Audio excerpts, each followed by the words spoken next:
Prepárate para una inmersión profunda en uno de sus misterios que te mantienen despierto por la noche. Eso es que te hace mirar por encima del hombro. Exacto. Hoy vamos a investigar el asesinato sin resolver de Betsy Arzma en 1969, un caso que ha intrigado a la comunidad de Penn State University durante décadas. Un caso que parece sacado de una novela de misterio. Imagínate, es viernes por la tarde, la biblioteca está llena de estudiantes. El murmullo de las páginas, el tecleo de las máquinas de escribir. Y en medio de toda esa aparente normalidad, Betsy, una joven estudiante de posgrado, Con toda la vida por delante. es apuñalada fatalmente. Así sin más. Lo fascinante de este caso es precisamente ese contraste entre la cotidianidad del escenario y la brutalidad del crimen. Un solo apuñalamiento en el pecho, en un lugar público rodeado de gente. Y sin embargo, el asesino parece haberse esfumado. Como si se lo hubiera tragado la tierra. Exacto, es como si la Tierra se lo hubiera tragado. Para esta inmersión nos basamos principalmente en el artículo de Wikipedia sobre el asesinato de Betsy Arzma, que detalla el crimen, la investigación y los principales sospechosos. Un artículo que nos da una buena base para comprender la complejidad de este caso. Pero antes de adentrarnos en los detalles, ¿quién era Betsy Arzma? Betsy tenía 22 años, era de un pequeño pueblo de Michigan y estudiaba arte e inglés. Una chica normal, con sueños y aspiraciones como cualquier otra. Se había mudado a Penn State hacía poco para estar con su novio que estudiaba medicina. Imagino que estarían muy enamorados. Por lo que sabemos, era estudiosa, un poco tímida y no se le conocían enemigos. Esto hace que el crimen sea aún más desconcertante. Sin duda, ¿quién querría hacerle daño a una chica así? Vamos a retroceder en el tiempo hasta el 28 de noviembre de 1969. El artículo describe ese día con bastante detalle. Betsy fue a la biblioteca por la tarde y fue vista por última vez momentos antes del ataque. En medio de la vorágine del día a día. ¿Y qué sabemos de esas últimas horas? Hizo algo fuera de lo común. Nada que sepamos. Parece que fue un día normal en la vida de Betsy. Y entonces de repente, con una conmoción se vio un hombre corriendo, pero las declaraciones de los testigos fueron confusas desde el principio. Algunos pensaron que Betsy se había desmayado, otros que había sufrido una convulsión. Nadie pareció comprender la gravedad de la situación de inmediato. La mente humana a veces se resiste a aceptar lo peor. Es difícil de imaginar un ataque tan brutal en medio de una actividad tan cotidiana. En un lugar donde se supone que uno está seguro. ¿Y la escena del crimen cómo era? ¿Qué encontraron los investigadores? Bueno, la escena del crimen estaba bastante contaminada para cuando llegó la policía. Contaminada. ¿A qué te refieres? Había mucha gente alrededor, estudiantes, personal de la biblioteca, todos intentando ayudar o simplemente ver qué había pasado. Claro, en una situación así es normal que haya confusión. Pero esa confusión hizo que se perdieran muchas pruebas potenciales. Huellas dactilares, pisadas, cualquier cosa que pudiera haber identificado al asesino. Debió ser una pesadilla para los investigadores. Lo fue. Empezaron con muy poco para trabajar. A pesar de eso, se movilizaron 35 agentes estatales. Se realizaron cientos de entrevistas, se registró todo el campus en busca del arma homicida. Un esfuerzo masivo para intentar encontrar al culpable. Pero se toparon con un muro una y otra vez. Sí, las pistas eran escasas y las que había no llevaban a ninguna parte. ¿Y el arma homicida? ¿Se encontró alguna vez? No, nunca se encontró, lo que añade otra capa de misterio al caso. Es frustrante pensar en todos esos esfuerzos sin resultados. ¿Hubo alguna pista prometedora en esos primeros momentos? Bueno, hay algunas teorías. Teorías. Cuéntame más. Una de las primeras hipótesis fue que Betsy conocía a su atacante. Que el asesino era alguien de su círculo cercano. Exacto. Dada la naturaleza aparentemente personal del crimen en un lugar tan público, parecía lógico pensar que había una conexión entre la víctima y el asesino. Se investigó a su novio. Por supuesto, pero se descartó rápidamente. Y no había indicios de otras relaciones sentimentales que pudieran haber desencadenado la violencia. No que sepamos. Y lo que sabemos de Betsy, su carácter tranquilo y sin enemigos conocidos apuntaba a que no era alguien propensa a meterse en situaciones peligrosas. Si no fue un crimen pasional, ¿qué otras líneas de investigación se exploraron? Bueno, los investigadores consideraron la posibilidad de que Betsy hubiera presenciado algo que no debía. Algo ilegal, peligroso, Exacto. un negocio de drogas que salió mal, algún tipo de actividad ilícita. Precisamente el artículo menciona que se encontraron revistas pornográficas cerca de la escena del crimen. ¿Verdad? Revistas pornográficas Yeah. en la biblioteca. Sí, al parecer ciertas zonas de la biblioteca se usaban para, digamos, encuentros privados. Vaya, no me lo esperaba. La presencia de esas revistas junto con indicios de actividad sexual en las estanterías llevó a los investigadores a plantearse si Betsy podría haberse topado con algo o alguien que no debía ver. y tal vez fue silenciada para evitar que revelara lo que sabía. Es una posibilidad escalofriante. ¿Tenían los investigadores algún sospechoso en mente en ese momento? Sí, pero es importante destacar que nunca se acusó a nadie del asesinato de Betsy. Entiendo. ¿Quiénes eran estos sospechosos? Uno de los primeros individuos que llamó su atención fue William Spencer, un escultor que se había mudado a la zona poco antes del crimen. ¿Y qué le convirtió en una persona de interés? Spencer hizo algunas afirmaciones bastante extrañas. Dijo que conocía a Betsy, incluso que había visto al asesino. De verdad. ¿Y qué más? Incluso se ofreció a esculpir un busto del supuesto asesino para los investigadores. Eso es inusual, por decir algo. ¿Le creyeron los policías? No realmente. Sus afirmaciones sobre conocer a Betsy no cuadraban. Habían estado en la misma ciudad durante un periodo muy corto y no había pruebas que respaldaran sus declaraciones sobre que ella había sido modelo para sus clases. Así que Spencer era un callejón sin salida. ¿A quién más investigaron? Otro compañero de clase de Betsy llamado Larry Mauer estuvo bajo sospecha durante un tiempo. ¿Qué fue lo que despertó la sospecha sobre él? Los detalles son un poco confusos, pero parece que algo en su comportamiento o tal vez su conexión con Betsy lo hizo destacar para los investigadores. Ya veo. ¿Y qué pasó con él? Su descripción física no coincidía con la de los testigos que vieron al hombre huir de la biblioteca y al parecer fue descartado como sospechoso. 2 descartados y el caso sigue abierto. El artículo de Wikipedia destaca un tercer individuo, Richard Hafner. Parece ser una figura central en este misterio. Lo es, y por una buena razón. Los dos autores que han escrito libros sobre el caso de Betsy Armas, Derek Sherwood y David Deco, creen que Richard Hafner, profesor de geología en Penn State, fue el responsable de su muerte. Antes de seguir, aclaremos algo. Hafner nunca fue acusado del asesinato de Betsy, murió en 2002, así que estamos hablando de alguien que no puede defenderse. Exactamente. Es crucial tener eso en cuenta. Estamos examinando las teorías que proponen estos autores, no afirmándolas como hechos. De acuerdo. Háblame de Hafner. ¿Qué tipo de persona era? Se le describía como una persona respetada, pero socialmente torpe. El artículo sugiere que podría haber estado luchando con su sexualidad y que hacía grandes esfuerzos por ocultarla, lo que podría explicar su inusual comportamiento con las mujeres. ¿Inusual en qué sentido? Bueno, hay una anécdota sobre él viajando hasta Massachusetts para declarar su amor a una chica a la que apenas conocía. Vaya, eso sí que es un viaje. Ella comprensiblemente rechazó sus insinuaciones. Pinta la imagen de alguien que podría haber tenido dificultades para manejarse en los límites sociales. Sin duda es intenso. ¿Y cómo encajaba en la vida de Betsy? Vivían en la misma residencia de estudiantes y él había intentado hacerse amigo de ella. Eran amigos. Bueno, más bien conocidos. Pero según las fuentes, Betsy terminó la amistad poco antes de ser asesinada. Interesante. Así que tenemos a un profesor socialmente torpe con un historial de comportamiento inusual que había sido rechazado por la víctima poco antes de su muerte. Empieza a sonar como la trama de una novela policíaca. No parece verdad. Pero recuerda que estamos tratando con pruebas circunstanciales. Por supuesto. ¿De qué tipo de pruebas estamos hablando? ¿Qué convirtió a Hafner en sospechoso a ojos de estos autores? Bueno, para empezar, su aspecto físico coincidía con la descripción del hombre que fue visto huyendo de la biblioteca. ¿En serio? Se le conocía por vestir con pantalones, caqui, chaqueta deportiva, tal y como lo habían descrito los testigos. ¿Te acuerdas? Sí, que parecía el asesino. Algo más. Su coartada para la hora del asesinato era que estaba cenando en un edificio del sindicato de estudiantes. Una coartada bastante sólida, ¿no? Lo sería si no fuera porque, años después, una conocida suya, Lauren Wright, contó una historia diferente. Una historia diferente. ¿Qué dijo exactamente?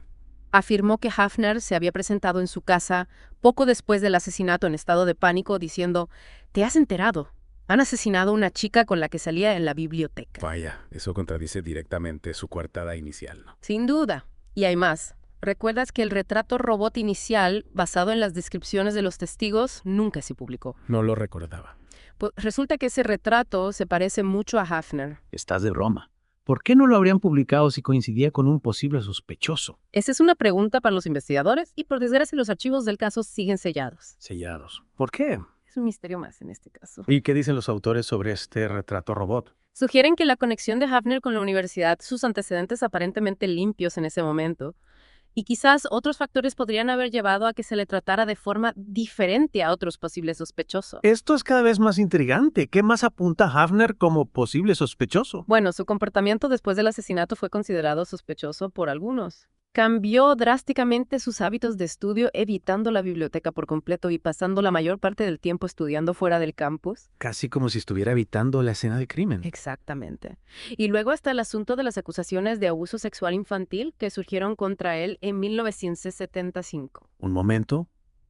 Estamos diciendo que porque fue acusado de estos delitos años después debe haber sido capaz de asesinar. No necesariamente, pero los autores sugieren que estas acusaciones y sus posteriores esfuerzos por borrar los registros apuntan a un lado más oscuro de su personalidad que podría haber estado oculto a la vista del público. Aquí es donde las cosas se ponen éticamente complicadas, ¿verdad? Es importante no confundir las acusaciones con la culpabilidad demostrada. Por supuesto, simplemente estamos exponiendo las piezas del rompecabezas tal y como se presentan en el material original. Depende de cada oyente sacar sus propias conclusiones. Es justo, acusaciones de abuso sexual infantil, una coartada cambiante, una descripción física que coincide con los relatos de los testigos. Hay algo más que vincule a Hafner con el crimen. Sí, y esta es quizás la prueba más condenatoria o que sea información de segunda mano.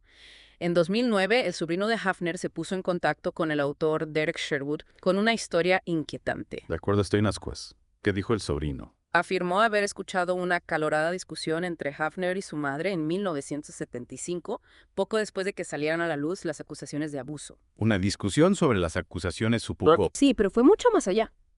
Según el sobrino, la madre de Hafner estaba preocupada de que la policía pudiera sospechar que su hijo había matado a esa chica en Penn State. ¿Qué? Al parecer le recriminó diciéndole algo así como mataste a esa chica y ahora me estás matando a mí. Vaya, es una afirmación muy contundente. De ser cierta, sugiere que la madre de Hafner creía que era capaz de asesinar y que incluso podría haberle confesado. Sí, y añade otra capa de complejidad al caso. Tenemos una posible confesión, pero transmitida por un tercero años después del suceso. Es difícil evaluar su fiabilidad. Lo es, pero sin duda es un detalle escalofriante.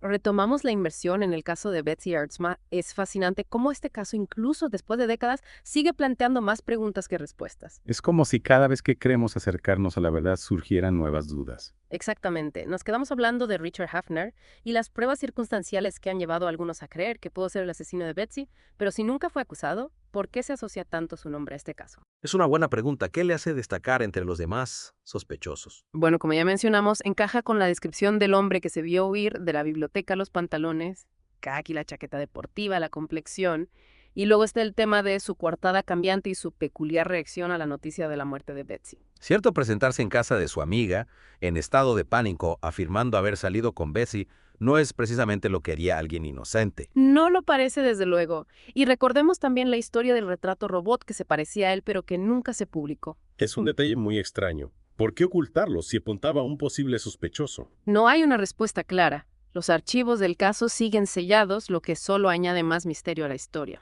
Entiendo. Pero hablemos de las acusaciones de abuso sexual infantil que surgieron contra él años después. Eso parece un salto bastante grande desde ser sospechoso en una investigación por asesinato. Es verdad, y quiero reiterar que nunca fue condenado por esos cargos, pero el hecho de que surgieran estas acusaciones y de que luchara con tanto ahínco para que se borraran, plantea serias dudas sobre su carácter. ¿Qué intentaba ocultar? ¿Tenía algo que ver con el asesinato de Betsy? Es imposible saberlo con certeza, pero los autores que han investigado el caso sugieren que esas acusaciones podrían apuntar a un lado oscuro de su personalidad, que quizás se manifestó de forma violenta en el pasado. Es una teoría inquietante, pero ¿hay algo más aparte de estas especulaciones que lo vincule al asesinato? Bueno, está el testimonio de su sobrino, quien afirmó haber escuchado a su madre acusar a Hafner de haber matado a Betsy. Ya hablamos de eso, es una afirmación muy seria, pero también es información de segunda mano. ¿Cuánto peso podemos darle realmente? Es difícil decirlo sin pruebas que lo corroboren, pero sin duda añade otra capa de intriga al caso. Parece que nos topamos constantemente con este muro de y sí, y tal vez. Es frustrante, sobre todo para los que conocían y querían a Betsy. La investigación exploró alguna vez otras vías más allá de estos tres individuos. Por supuesto, los investigadores no se centraron únicamente en Hafner Spencer y Maurer, siguieron cientos de pistas y entrevistaron a innumerables personas e investigaron la posibilidad de un ataque aleatorio, un robo, que salió mal, incluso una conexión con los movimientos contraculturales que se estaban produciendo en aquella época. ¿Y alguna de esas pistas llevó a algo? Lamentablemente, no todas resultaron ser callejones sin salida. El artículo menciona que la escena del crimen se contaminó desde el principio. ¿Cuánto impacto tuvo eso en la investigación? Muchísimo, fue un golpe muy duro para los investigadores. Imagina que pruebas cruciales, huellas dactilares, pisadas, fibras, se borran antes de que llegue la policía.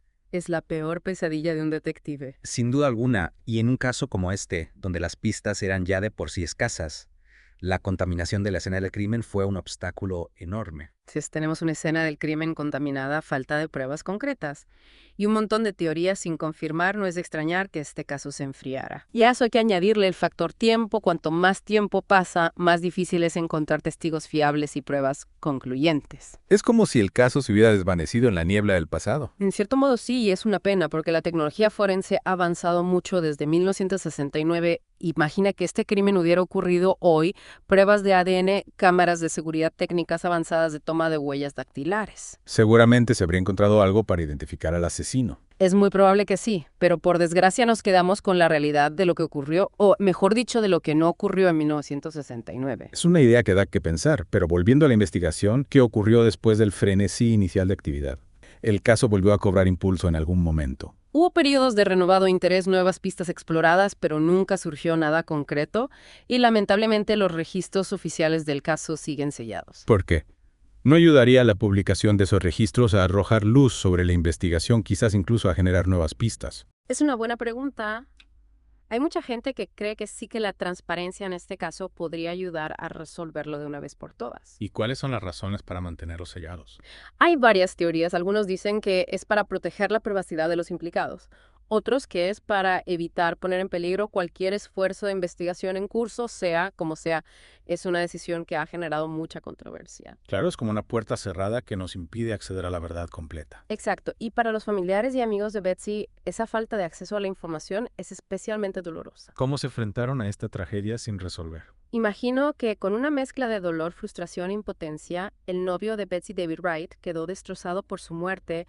Estaban profundamente enamorados y tenían planes de comprometerse. Es terrible perder a alguien así de repente y sin respuestas. Y para los padres de Betsy, la pérdida debió ser insoportable. Perder a una hija de una manera tan absurda, sin justicia, sin un cierre. Es un recordatorio de que este caso no se trata solo de un misterio sin resolver, se trata de una vida truncada y del impacto devastador que tuvo en quienes la rodeaban.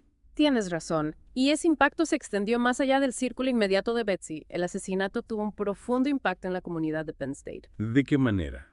¿Qué cambió después de la muerte de Betsy? Bueno, para empezar, la seguridad en el campus se convirtió en una prioridad absoluta. Antes del asesinato, la universidad dependía principalmente de una patrulla del campus que, como hemos visto, no era suficiente para prevenir un crimen de esta magnitud. La muerte de Betsy fue un punto de inflexión. Exacto. Y a principios de la década de 1970 se creó un cuerpo de policía dedicado a la Universidad Penn State. Es un legado agridulce, ¿verdad?